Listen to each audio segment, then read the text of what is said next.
Today's khutbah is dedicated to the fourth direction by which the shaitan tries to attack us according to his promise. He said, I will absolutely come at them. I will absolutely attack them from right in front of them, from behind them, from their right and from their left. And today we speak about what he's going to do when he attacks us from the left. The Arabic word for that is the word shama'il, which comes from the Arabic verb shamala. It's an interesting verb of the Arabic language because it actually means two things basically. From that word you get the meaning of inclusion, like shamil or mushtamil, the idea of including something, or the left side. Actually the word shimal is not used for the left side, it's used for the left hand. And a lot of words in Arabic that come from this are related to things that get covered up, like a bag, or actually they used sham'ala for some hunters who used to get covered up in the dirt so the animal doesn't see them, so they're camouflaged. So the idea of covering something and the idea of including something in its entirety, immersing something, is that word. So what does that have to do with the left? Well, the basic idea that's been postulated by some is that, in Arabic culture, like in many cultures, your basic hand is your right hand. So most of the tasks you do normally, for most people, or for many people, is the right hand. And culturally, you get work done with it, you write with it, you do whatever task with it, you carry things with it. But if you have so much to carry that your right hand is not enough, the left hand, the remainder, so that you can include everything, is carried over by the left hand. So that's kind of the connection between those two ideas of this original word. But it's important to note that it's not just in Arabic culture that the right is associated with something good and the left is associated with something not so good. It's actually part of many cultures and many languages. For example, even in the Latin language, the right hand is called dexter. And English is a derivative of Latin. So in English, dexterity, for example, is good skill. Proficiency in something is to have dexterity in something. And the left hand in Latin is sinister. Of course, the same word sinister in English is something evil or something bad. So it's not just something associated in the Arabic language, but in many cultures, the right and the left have to do with good versus evil, something appreciated versus something not so good. Now, what I want to tie this to, what does it mean that shaitan comes to us from the left side? There are some obvious meanings, and I want to go through some of them with you. The first of them has to take me back to what I talked about in the series of khutbahs about shaitan coming from the right. So one previous review, or something I didn't actually mention, that'll tie to today's khutbah. And that is when shaitan attacks us from the right, one of its meanings is that shaitan, ufattiruhum anil hasanat, he slows, meaning he promises, I will slow them down or take their motivation away from doing good deeds. So it's not just that he wants you to do something bad, he'll actually take your motivation away or try to make you lazy or try to make you not so inclined towards doing good things. So the idea of getting lazy to get up to pray, for example, like you're up, it's Fajr time, you have to get up and you tell yourself 5 minutes. 2 minutes. Okay. I know it's the alarm. I'm going to count to 30. And by the time you count to 10, he's already put you to sleep again. Right? So the idea of just delaying or taking your time with doing good things. Or in conversation you tell us, man, I really should be reciting more Quran. I know I got to do it. You tell yourself I got to do it, but you don't do it. And that's shaitan not necessarily making you do evil things, but slowing your ability to do good things down. Taking that motivation away from you, distracting you with other things. And of course, the human mind and our heart is not an empty vessel. It's going to be filled with something. So if you don't fill it with good deeds, now shaitan has the opportunity to fill it up with bad deeds. You see, so it's actually, that's why we have to keep on doing good things, is because if you leave that mind empty, this vessel empty, and you leave that time empty, it's going to get filled up with something that now that shaitan's taken the good out of it, he's going to fill it up with some bad for you. Right? So that's how he's going to influence. The other, by contrast, what this also means is when someone slows down doing good deeds. The thing about ibadah in particular, worship, and there are many good deeds, like helping people or charity and all of that. But let's particularly talk about what keeps our heart connected to Allah as acts of worship. Recitation of Quran, prayer, dua, these are things that connect us to Allah and make us remember Allah very directly. These are spiritual necessities. Just like when, every time I have to breathe in and breathe out, every few hours I need some water, my body needs it. Just like that, our soul needs, our heart needs the remembrance of Allah. So if shaitan slows down our active remembrance of Allah, takes that out of our life, little by little by little, the more He takes it away, just like when you have a plant and you don't feed the plant, it gets dry and it starts dying away. The same way, when you don't have time to do remembrance of Allah, the heart starts getting harder. Your heart starts getting harder. And the heart starts getting weaker. It starts withering away. And what does that mean? That actually means that now your desire to ask Allah for forgiveness, your desire to make tawbah to Allah, your alarm, when something wrong happens, the heart gets alerted. I shouldn't be looking at this. I shouldn't be saying this. I shouldn't be doing this. There's an automatic alarm. If that alarm, the batteries are good and it's well fed, then it's going to go off. But when that alarm gets weaker, then it doesn't go off. So Shaitan, by doing so from the left, now evil things are coming, evil things are happening, and you should be able to tell, this is wrong, I shouldn't be doing it. But because he's removed dhikr from your life, now those alarms are not going off. Now it doesn't even alert you that this is something bad. And when that starts happening, then despair happens. Well, I don't even feel bad anymore. I'm pretty hopeless. So the next thing is, because his name is Iblis from Ablasa, which also means to be hopeless, right? In the Arabic sense, it also means to be hopeless. He makes you and me hopeless. Well, when I pray, I don't really feel anything because the heart is so hard, right? If you stay away from the remembrance of Allah for a long time, or if you're only making the prayer just to go through the quick motions and then get back to other things, your heart's not in it, then you start telling yourself, even when I do pray, I don't feel anything. So what's even the point? Why am I even praying? The thing is, if a plant or a tree has become weak, right, and you want it to be healthy again, then you put some water on it, but as soon as you put water, you don't see fruits popping out.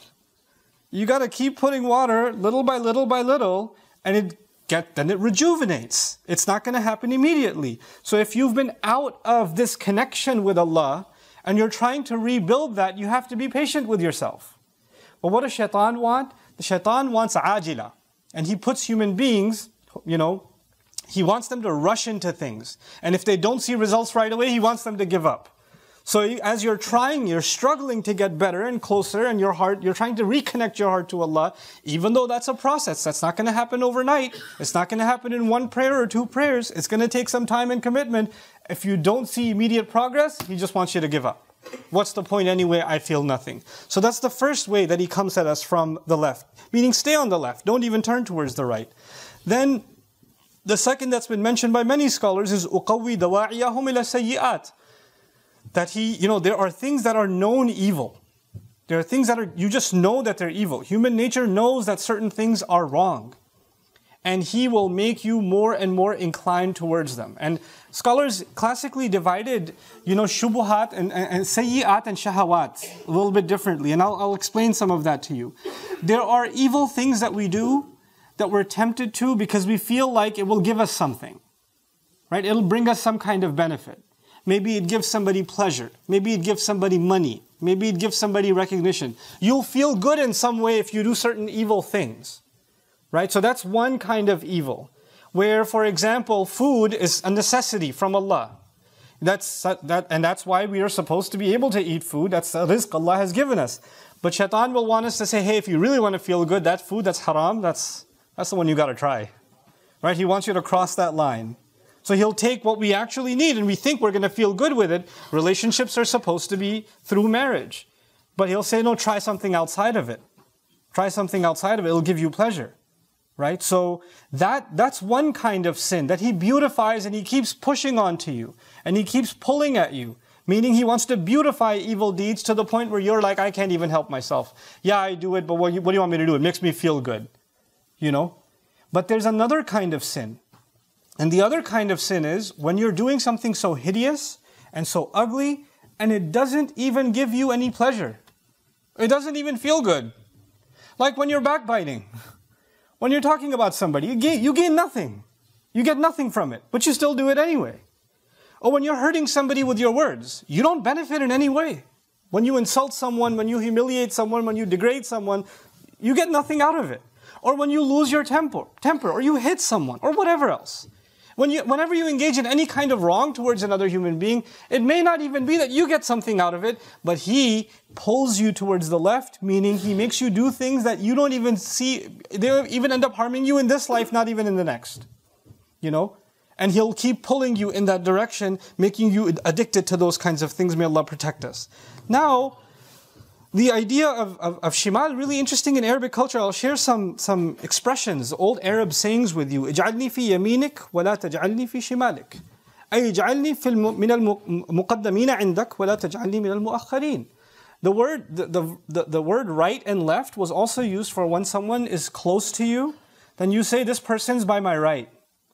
And when you want to keep someone far away from you, like, I'd rather not deal with that guy, send him the voicemail, block the phone number, that's the person on the left. So a guy says to his friend who's not talking to him anymore, hey man, keep me on your right, why you got to put me on the left? That's the expression, why are you putting me on the left? Meaning, why are you abandoning me? Why are you distancing yourself from me? The idea of shaitan coming from the left is also to convince you that you have now been distanced from Allah. That you are in fact distanced. So there's no point. Keep you farther away. And calling you from the left means anything that might bring you closer to Allah, He'll prevent you from, and anything that can take you further away, He'll keep calling you. وَيُرِيدُ الشَّيْطَانُ أَن تَمِيلُوا مَيْلًا عَظِيمًا. Shaitan wants that you incline, deviate far, far, far and far away. أَن تُضِلُّوا ضَلَالًا بَعِيدًا. That you become way out there in your misguidance. So that even if you think about turning back, you're so miles away from the right course, that you just feel like, there's no way I'm going to make it all the way back there now. I'm too far gone. I'm too far out this way. So this idea of distancing is captured inside Shama'ilihim. The other interesting meaning, وَهُوَ عِنْدَنَا بِالْيَمِينِ أي بِمَنْزِلَةٍ حَسَنَةٍ. They say in Arabic, this person is right by my right, which means I have a lot of respect for them. I hold them in high respect, high position. And then they say in Arabic, وَإِذَا خَبُثَتْ مَنْزِلَتُهُ أَنْتَ عِنْدِي بِالشِّمَالِ. That when somebody's respect is gone, then they say, you are on my left side now. What that means is I no longer have any respect for you. Shaitan wants to convince his victims that they have no respect. Allah doesn't regard them, Allah doesn't respect them, nobody respects them, they shouldn't even respect themselves, they're filth. Well, if I'm filth anyway, might as well do whatever I want. Nobody cares about me anyway. I have no value anyway. So Shaitan wants you to feel devalued about yourself and have no value for yourself, and therefore pull you in that direction. Now, I want to share with you some things in addition to this idea of being pulled from the left and beautifying evil deeds. I told you in the beginning that Shumuliya also means inclusion or including everything.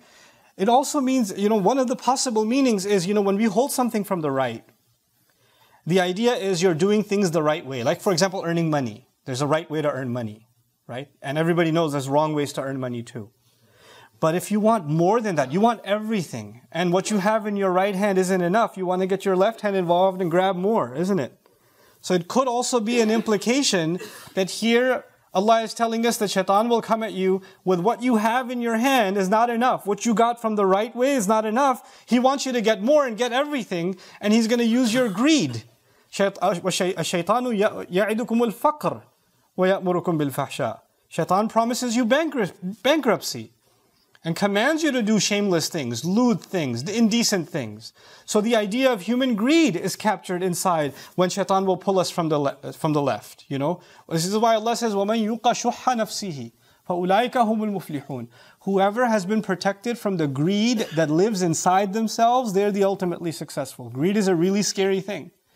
Greed is a very powerful pull from Shaitan to the left. Look at all the trees. I talked about this so many times before. Look at all the trees available in heaven. And the Shaitan uses the greed of the human being to call him to that one tree he's not supposed to go near. That one tree, All the trade is available, but the human being is pulled towards riba. يَتَخَبَّتُهُ الشَّيْطَانُ مِنَ الْمَسِّ. You see in the Quran, when greed comes up, Shaitan comes up. So this idea of pulling to the left is also associated with greed. Now, I've given you a little bit of an overview of these four directions. And these, and this one last one that I didn't emphasize as far as the left is concerned, is that Shaitan, once he gets somebody involved in sin and wrongdoing, and he immerses them in it, they become completely drowned in that sin, he wants to keep them there.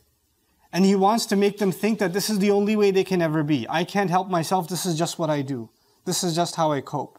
And he wants to keep them far, far into it. And so you have to identify yourself. What is that evil that you've justified to yourself? What is that sin that's allowing you to just say to yourself, it's okay if I do that, that's okay. I do some other good things, it's fine. And you justify that to yourself. Stay away from that as much as possible. What I wanted to include in this khutbah are a couple of other quick observations. My series on shaitan is not done. We have a couple of more ayat to go other than these directions. What comes at the end of these ayat. I wanted to really pay attention to how Allah deals with this conversation. Because remember, this is a conversation between the devil and Allah himself.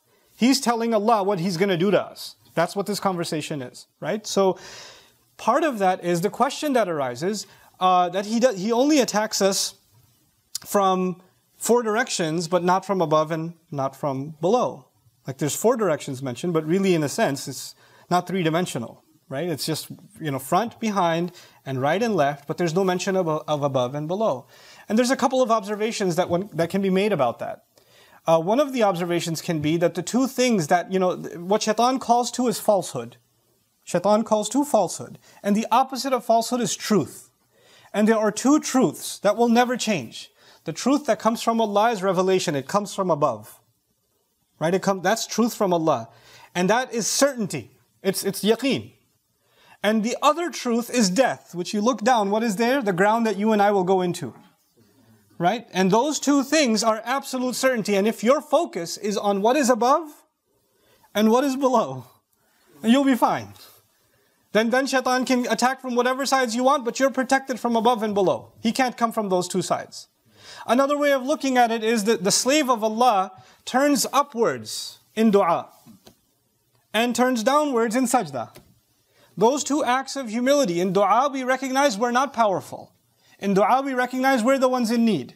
In dua we recognize that we are dependent on Allah.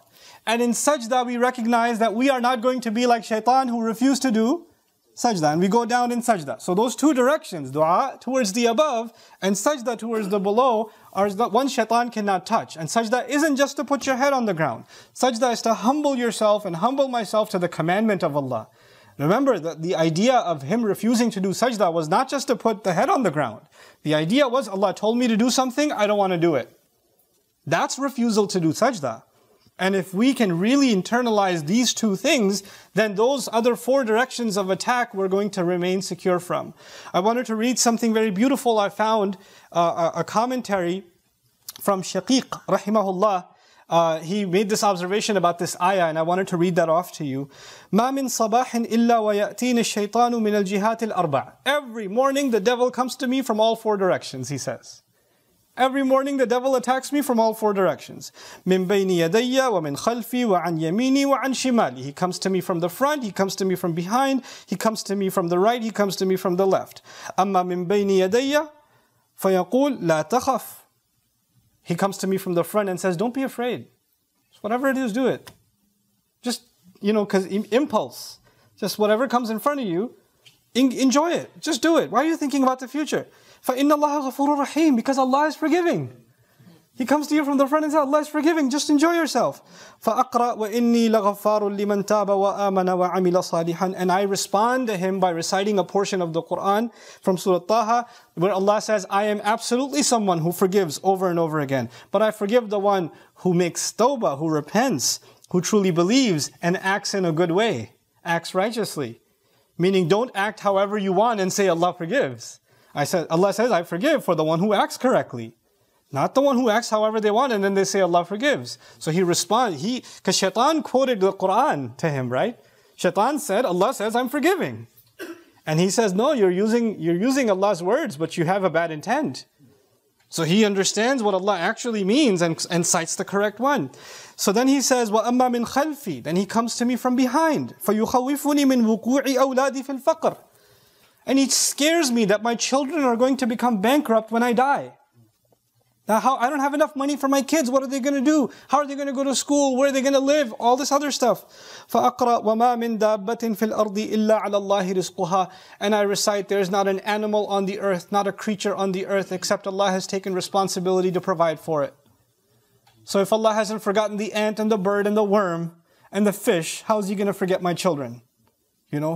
And so I respond to him with the word of Allah.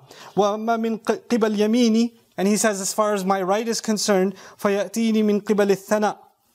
He comes to me and tries to praise me. You did a good job today. Hey, that was some nice prayer you performed. Quran recitation too.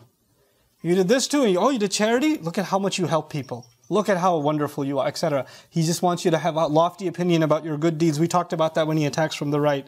فَأَقْرَأْ وَالْعَاقِبَةُ لِلْمُتَّقِينَ. So I recite, the end outcome is only going to favor those who are able to protect themselves. Meaning protect themselves from having a lofty opinion of themselves. May Allah protect us from that. وَأَمَّا مِنْ قِبَلْ شِمَالِ فَيَأْتِينِ مِنْ قِبَلِ الشَّهَوَاتِ.